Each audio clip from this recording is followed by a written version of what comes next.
ఎందుకు దేనికి చేయాలి పూజ?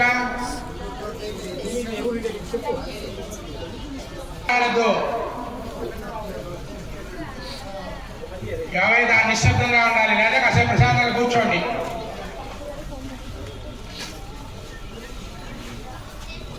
దేవుడు అన్న ఆయనకి పూజ ఎందుకు చేయాలి అంటే, పూజ అన్నదానికి అర్థం ఏమిటయ్యా అంటే మన కృతజ్ఞతని భగవంతుడికి చెప్పుకోవడం అన్నమాట. అర్థమైందా? అర్థం కాలేదా? ఏదో చెప్పండి, అర్థమైందనో అర్థం కాలేదనో. పూజ అన్నదానికి అర్థం ఏమిటయ్యా అంటే మన కృతజ్ఞతని భగవంతుడికి చెప్పుకోవడం అన్నమాట. భగవంతుడికి కృతజ్ఞత ఎందుకు చెప్పాలి? ఇదో ప్రశ్న. భగవంతుడు అన్న ఆయనకి మనము కృతజ్ఞత అసలు ఎందుకు చెప్పాలి? ఈ ప్రశ్నకి వేదం సమాధానం ఏం చెప్పిందయ్యా అంటే, భగవంతుడు మనకి ఎన్నో రకాల ఉపచారాలు అందిస్తూ ఉన్నాడనమాట. భగవంతుడికి మనం చేసేటువంటి భగవంతుడు మనకి చేసేటువంటి పెద్ద ఉపకారం ఏమిటయ్యా అంటే, మొట్టమొదటి ఉపకారం గాలి రూపంలో ఉపకారం చేస్తున్నాడు అనమాట.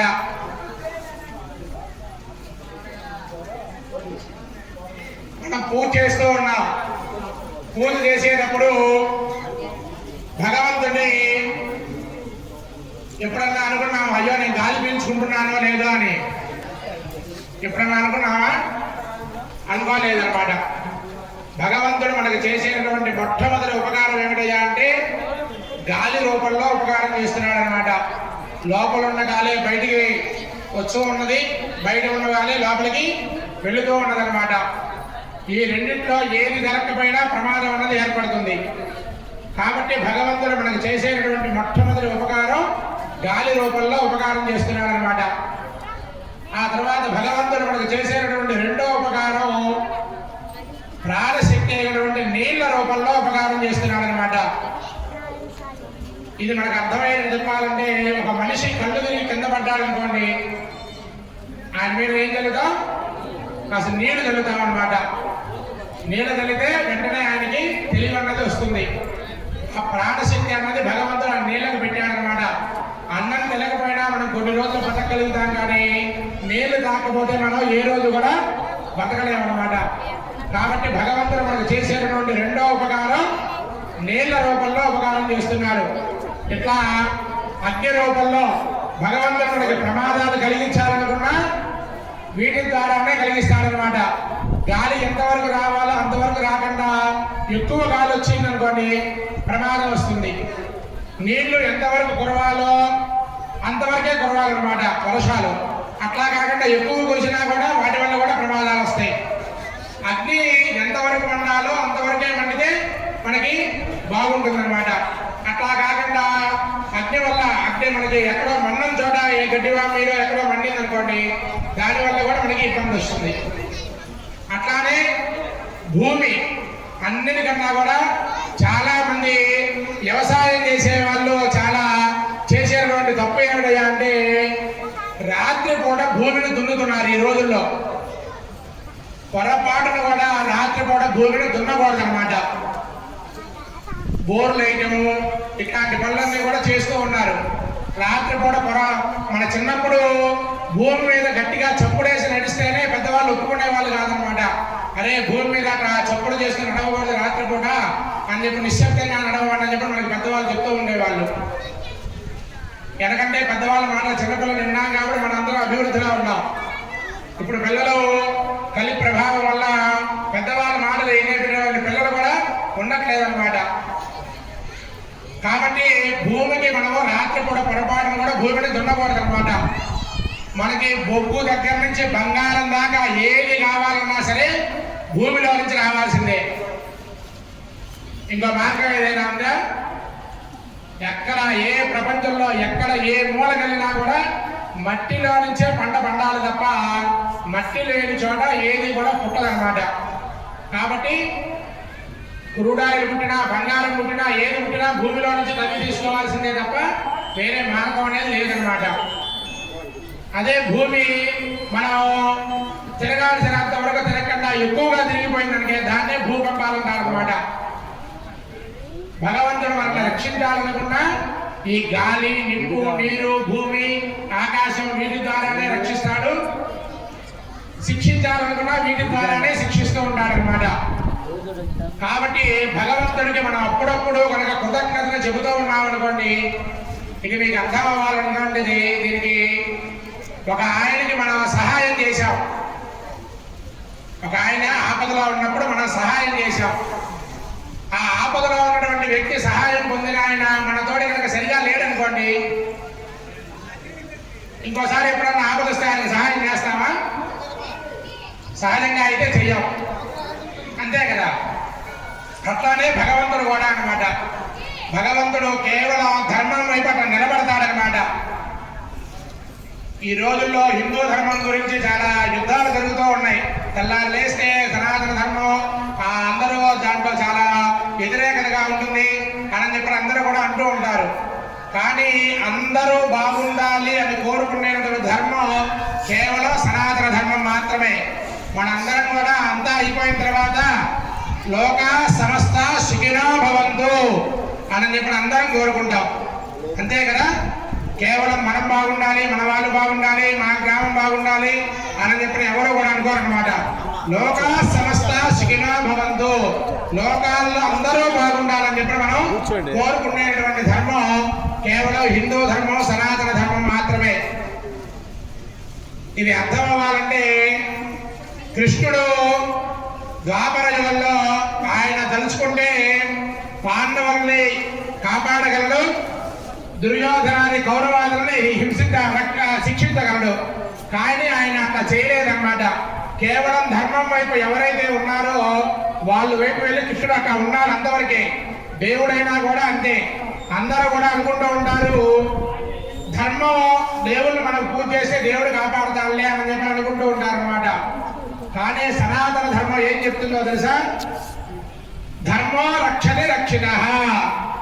మనం ధర్మాన్ని కాపాడితే ఆ ధర్మమే మనల్ని కాపాడుతుంది.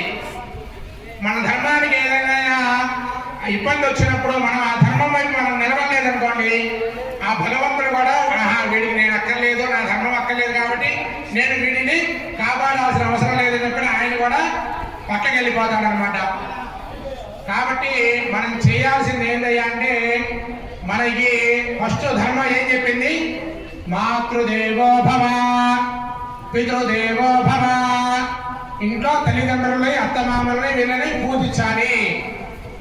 వాళ్ళకి ఇంట్లో వాళ్ళని జాగ్రత్తగా చూసుకోకుండా మనం గుళ్ళు కట్టిస్తాము, గోపురాలు కట్టిస్తామంటే ఉపయోగాలు ఏమీ లేవన్నమాట. ఇంట్లో ఉన్నటువంటి పెద్దవాళ్ళు ఎవరైతే ఉన్నారో ముందు వాళ్ళని జాగ్రత్తగా చూసుకోవాలి. ఆ తర్వాత పిల్లలను సంరక్షించాలి. ఆ తర్వాత మనతో పాటు ఉండేటటువంటి నలుగురికి చేతనైన సహాయం చేయాలి. దీన్నే మనకి అతిథి దేవో భవ, ఆచార్య దేవో భవ. ఆచార్యుడంటే మనకి పాఠం చెప్పేవాళ్ళు, మనకి మంచి చెప్పేవాళ్ళు ఎవరైనా సరే గురువు తుల్యులు, గురు సమానులు అనమాట. కాబట్టి ఈ యొక్క మనం కార్యక్రమం చేసుకునేటప్పుడు వచ్చాము, కార్యక్రమం చేశాం, దేవుడి మీద ధాన్యం పోసాం, బియ్యం పోసాం, నీళ్లు పోసాం, ఇవంతా అయిపోయింది, పంతులు గారు చెప్పారు చేసేసాము, అయిపోయింది అనుకుంటే ఏం ఉపయోగం లేదనమాట. యద్భావం తద్భవతి. భగవంతుడు ఉన్నాడు అనుకున్న వాళ్ళకి ఉన్నాడు, లేడు అనుకునే వాళ్ళకి లేడనమాట. మనందరం కూడా భగవంతుడు ఉన్నాడు అన్న నమ్మకమే భగవంతుడు అనమాట. ఆ నమ్మకమే ధర్మం. ఆ ధర్మాన్ని ఎవరైతే కాపాడుకుంటూ ధర్మం వైపు నిలబడతారో వాళ్ళని ఆ ధర్మం కాపాడుతుందన్నమాట. దేవుడు ఒకళ్ళని కాపాడి ఒకళ్ళని కాపాడకుండా ఉంటే ఆ దేవుడికి కూడా ఎక్కడో మనసులో చిన్న కుంచెల తత్వం ఉన్నట్టు అనమాట. మనలాగా దేవుడు కూడా మన వాళ్ళైతే చేద్దాంలే, వేరే వాళ్ళైతే వదిలేద్దాంలే అనుకోవచ్చు. కానీ దేవుడు ఎప్పుడు కూడా అట్లా ఉన్నాడు అనమాట. ధర్మం వైపు ఉంటాడు దేవుడు. కేవలం కృష్ణుడు. ఇది మనకు తెలుసుకోవాలంటే ద్వాపరయుగమే పెద్ద మనకి ప్రామాణికం. ధర్మం వైపు భగవంతుడు కేవలం అట్లా ఉంటాడు. వాళ్ళ చేత యుద్ధం చేయిస్తాడు, ధర్మాన్ని కాపాడుకుంటాడు. అట్లానే భగవంతుడు కూడా ఎవరైతే ధర్మం వైపు ఉంటారో వాళ్ళనే ధర్మం భగవంతుడు ఎల్లవేళ అన్నదండలుగా కాపాడు కాపాడి రక్షిస్తూ ఉంటాడనమాట. కాబట్టి భగవంతుడికి జరిగేటువంటి కార్యక్రమాల్లో మనందరం కూడా తెలుసుకోవాల్సింది ఏమిటయ్యా అంటే ధర్మం ఎట్లా ఉంది. భగవంతుడి కార్యక్రమాలు చేసే దాంట్లో మనం అందరం కూడా భక్తి శ్రద్ధ, మనం కొండంత దేవుడికి కొండంత భక్తి మనం పెట్టగలుగుతామా? పెట్టలేము. ఆ పెట్టేటువంటి పత్రమైన పుష్పమైన తోయమైన ఏదైనా సరే ఆ భగవంతుడు నా ఎదురుగా అక్కడ ఉన్నాడు, ఆయనకి నా శక్తి కొలది నేను ఇవి సమర్పణ చేస్తున్నాను. ఒక ఆయనకి 1,00,000 రూపాయలు ఇచ్చేటువంటి శక్తి ఉంది, ఒక ఆయనకి 10 రూపాయలు ఇచ్చే శక్తే ఉంది. కానీ ఆ 10 రూపాయలు ఇచ్చిన ఆయన వచ్చి ఇక్కడ అనేక రకాల సేవలు చేయగలుగుతూ ఉంటాడు. అట్లా ఎవరి శక్తి కొలది వాళ్ళు ఈ ధర్మంలో పాల్గొంటూ ఉంటారు అన్నమాట. కాబట్టి భగవంతుడు మనకి ఇచ్చిన దాంట్లో కొంతైనా దానం రూపంలో ధర్మం రూపంలో కనుక మనము చేస్తూ ఉండగలిగినట్లయితే ఆ భగవంతుడు మనకి చేసేటువంటి కార్యక్రమాల్లో భక్తి శ్రద్ధ ఇత్యాదివన్నీ కూడా నిర్వర్తిస్తూ మనల్ని మన గ్రామాన్ని ఇదంతా కూడా మనం ఎందుకు తెలుసుకోవాలి. తెలుసుకోకుండా మనం ఏం చేసుకుంటూ పోయినా ఉపయోగం ఏం లేదు. ఏదో ఆ పంతులు గారు ఊరి నుంచి వచ్చారు, మా చేత ఇవన్నీ చేయించేశారు, అయిపోయింది, హోమాలు చేయించారు, యజ్ఞాలు చేయించారు, అభిషేకాలు చేయించారు, వెళ్ళిపోయారు అనుకుంటే ఉపయోగం ఏం లేదనమాట. నిన్నటి నుంచి చెప్తూనే ఉన్నాం, దేవుడి విగ్రహాల్లోకి అదంతా కూడా శక్తిని నింపేటువంటి ప్రక్రియ ఇదంతా కూడా అని చెప్పని. ఇప్పటిదాకా కూడా స్వామివారికి ఒడ్లు పూలు ఇవాళ ఒక్కరోజే భగవంతుడు శయనిస్తాడనమాట, అంటే నిద్రపోతాడు. ఇక రేపటి నుంచి దేవుడికి కళ్ళకున్నటువంటి మైనాన్ని మనం తీసేస్తామన్నమాట. తీసేస్తే ఇక ఎప్పుడైతే మనకి గుళ్ళోకి వచ్చి భగవంతుడికి మన యొక్క ఆర్తి, మన కోరిక ఏదైతే చెప్పుకుంటామో ఆ ఆర్తిని భగవంతుడు తప్పకుండా నెరవేరుస్తూ ఉంటారన్నమాట. మనం ఇంత పెద్ద దేవాలయం కట్టాం, దేవాలయానికి మనం చేసేటువంటి పెద్ద ఉపకారం ఏమిటి చెప్పండి? 1,00,000 రూపాయలు దానం చేయటమా? భగవంతుడికి మనం రోజు ఆయనకి దేవాలయానికి మనం చేసేటువంటి పెద్ద ఉపకారం ఏమిటయ్యా అంటే ముందు దేవాలయానికి రావడమే. ఇంత గుడి కట్టుకొని ఇంత 3 రోజులు ఇక అంత బ్రహ్మాండంగా కార్యక్రమాలు చేసుకొని రేపటి నుంచి ఎవరు గుళ్ళోకి రాలేదనుకోండి, భగవంతుడు ఏమనుకుంటాడు, ఏదో అవసరం కాబట్టి ఆ రోజులు ఆ 3 రోజులు చేశారు, అయిపోయింది, ఇంక తర్వాత ఎవరి వాళ్ళు పోయారు, నన్ను పట్టించుకుని వాడే లేడనుకుంటాడు. అట్లా ఎప్పుడూ ఉండకూడదు అనమాట. కనీసం వారంలో ఒక్కరోజైనా సరే, సోమవారమో ఆదివారమో అందరూ అనుకొని ఒకరోజు దేవుడి యొక్క గుళ్ళోకి వచ్చి అందరూ ఒక 10 నిమిషాలు కూర్చొని భజన చేసుకొని దేవుడి కార్యక్రమాలు కనుక వెళుతూ ఉన్నారనుకోండి, మన యొక్క గ్రామంలో ఉన్నటువంటి దేవాలయం మన గ్రామాన్ని మొత్తాన్ని కాపాడుతుంది అనమాట. ఇది కేవలం ఒకళ్ళ ఇదితోనో ఒకళ్ళు చెప్తే చేసిందో కాదు, అందరూ మీద జరిగినటువంటి కార్యక్రమాలు అనమాట. దేవాలయం అంటేనే 10 మంది కూడతారు, 10 మంది దాంట్లో పాల్గొంటారనమాట. కాబట్టి ఇటువంటివన్నీ కూడా తెలుసుకుంటూ ఆ స్వామివారికి జరిగేటువంటి పూజా కార్యక్రమాలన్నింటినీ కూడా మనము నిర్వర్తించుకుంటూ ఉన్నాము. ఎంతో ముఖ్యమైన పండగ రేపు స్వామివారు 10:19 స్వామివారి విగ్రహాలు యంత్ర ప్రతిష్టాపన కార్యక్రమం మనం చేసుకోబోతూ ఉన్నాం అన్నమాట. ఇటువంటి ఈ యొక్క పండగని అందరం కూడా నిర్వర్తించుకొని రేపు జరిగేటువంటి ఉత్సవంలో ఇది నా కార్యక్రమం, ఎన్ని పనులున్నా పక్కన పెట్టేసి నేను వెళ్ళి కార్యక్రమంలో పాల్గొనాలి, ఇది నా ఇంటి కార్యక్రమం, నా ఊరి కార్యక్రమం అని చెప్పి ఎవరికి వాళ్ళు కంకణం కట్టుకున్నట్టుగా వచ్చి ఈ యొక్క కార్యక్రమాల్లో పాల్గొని రేపు స్వామివారి యొక్క యంత్రాన్ని పెట్టేటప్పుడు అందరికీ కూడా చూపిస్తారనమాట. ఆ చూపించినప్పుడు మీరందరూ కూడా మీ కోరిక ఇప్పటిదాకా తీరని కోరిక ఏదైనా ఉంటే ఆ కోరిక యంత్రం వైపు చూసి కనుక మీరు చెప్పుకున్నట్లయితే ఆ కోరిక తొందరలోనే నెరవేరుతుంది చెప్పని మనకి పెద్దలు చెప్పినటువంటి మాట. కాబట్టి రేపు ఆ యంత్రాలు పెట్టేటటువంటి సమయం 9 గంటల నుంచి ప్రారంభమవుతుంది. అందరూ కూడా వచ్చి ఆ యొక్క యంత్రాలు పెట్టేటటువంటి కార్యక్రమాన్ని, విగ్రహాలు పెట్టేటటువంటి కార్యక్రమాన్ని అన్నింటినీ కూడా పాల్గొని స్వామివారి యొక్క తీర్థము ప్రసాదము అన్ని దానాల్లో కన్నా కూడా అన్నదానం చాలా గొప్పదన్నమాట. కిలో బంగారం ఇచ్చినా ఇంకా కావాలనుకుంటాం, 10 కోట్ల డబ్బులు వచ్చినా 100 కోట్ల డబ్బులు వచ్చినా ఇంకా కావాలనుకుంటాం. కానీ అన్నం మాత్రం ఇంకా చాలు అని చెప్పని అంటాం అన్నమాట. అందుకే మనం ఏ కార్యక్రమం చేసినా సనాతన ధర్మంలో అన్నదానంతో ముగిస్తూ ఉంటారు. అంత అటువంటి అన్నదానం రేపు జరగబోతోంది.